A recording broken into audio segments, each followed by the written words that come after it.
In a massive political development, 8 allies of the Indy bloc have announced a joint campaign for the upcoming elections in a bid to put up a formidable fight against the BJP. The decision was made after the first meeting of parties held in Agartala on Wednesday.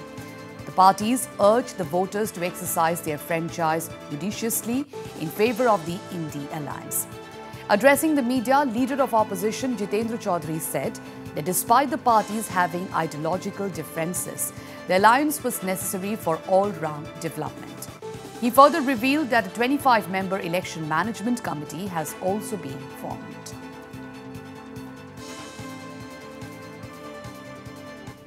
এই যে committee করা হয়েছে আমরা আগামী 22 তারিখে বসে আগামী নির্বাচন অবধি উপনির্বাচন এবং দুটি আসনে নির্বাচন তার বিস্তারিত কর্মসূচি আমরা তৈরি করব। ব্রডলি আজকে আলোচনা হয়েছে, কিন্তু এটাকে আরো সুচারুভাবে নির্দিষ্টভাবে আমরা করব এবং একেবারে বুথ লেভেল অবধি ঐক্যবদ্ধভাবে আমাদের এই যে মঞ্চ, এই প্ল্যাটফর্ম এটা কাজ করবে দেশের স্বার্থে, রাজ্যের স্বার্থে।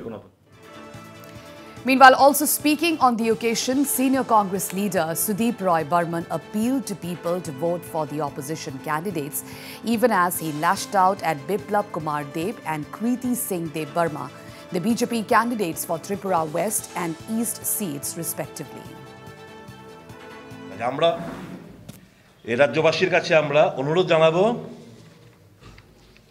আমাদের পাশে যেন তারা আমাদের পাশে যেন থাকেন, আমাদেরকে আশীর্বাদ করেন এবং দুটো আসনে এবং একটা উপনির্বাচনে ইন্ডিয়া জোটের যারা প্রার্থী, রামনগর উপনির্বাচনে রতন দাস মহাশয়, পশ্চিম লোকসভা নির্বাচনে প্রদেশ কংগ্রেস সভাপতি আশিস কুমার সাহা মহাশয় এবং পূর্ব ত্রিপুরা উপজাতি সংরক্ষিত আসনে রাজেন্দ্র রিয়াং মহাশয়দের বিপুল ভোটে জয়যুক্ত করার আহ্বান রাখছি। দীর্ঘ একটা সময় ত্রিপুরার বাইরে, তারপর হঠাৎ আবির্ভাব ঘটল। 4 বছর, প্রায় 4 বছর মুখ্যমন্ত্রী ছিলেন। 4 বছরের মুখ্যমন্ত্রীকালে ত্রিপুরার জনগণ নিশ্চয়ই সেই সময়কার কথাগুলো ভুলে যাননি। আবার এসেছেন আমাদেরকে এন্টারটেইন করার জন্য এবং আসার পরেই নতুনভাবে ত্রিপুরার যে মানুষ এন্টারটেইন হচ্ছে এটা আমরা জানি। কাজের মানুষ পাঠান, ভালো মানুষ পাঠান, সজ্জন মানুষ পাঠান। ভারতীয় জনতা পার্টির তরফ থেকে যে দুজনকেই প্রার্থী করা হলো, একজন তো জন্ম ত্রিপুরায় হয়নি, জন্ম হয়েছে শিলং, স্কুলিং শিলং, তারপর বিবাহ সূত্রে ছত্তিশগড়ে পার্মানেন্ট রেসিডেন্ট। ইতিপূর্বে ত্রিপুরার রাজনৈতিকভাবে, সামাজিকভাবে কোনো ধরনের মানুষের প্রতি কোনো দায়িত্ব, কর্তব্য, দায়বদ্ধতা পরিচয় আমরা পাইনি, আননোন। কাজেই পূর্ব ত্রিপুরার জনগণ নিশ্চয়ই সে ব্যাপারটা বিবেচনা করবেন।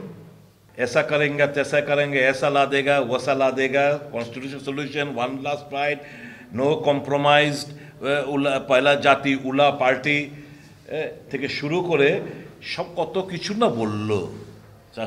শেষ অবধি কি নিজের বোনকে, এই সমস্ত তিপ্রাসা জাতিগোষ্ঠীকে বিক্রি করে নিজের বোনকে প্রার্থী করল। এর থেকে লজ্জার কিছু হতে পারে না।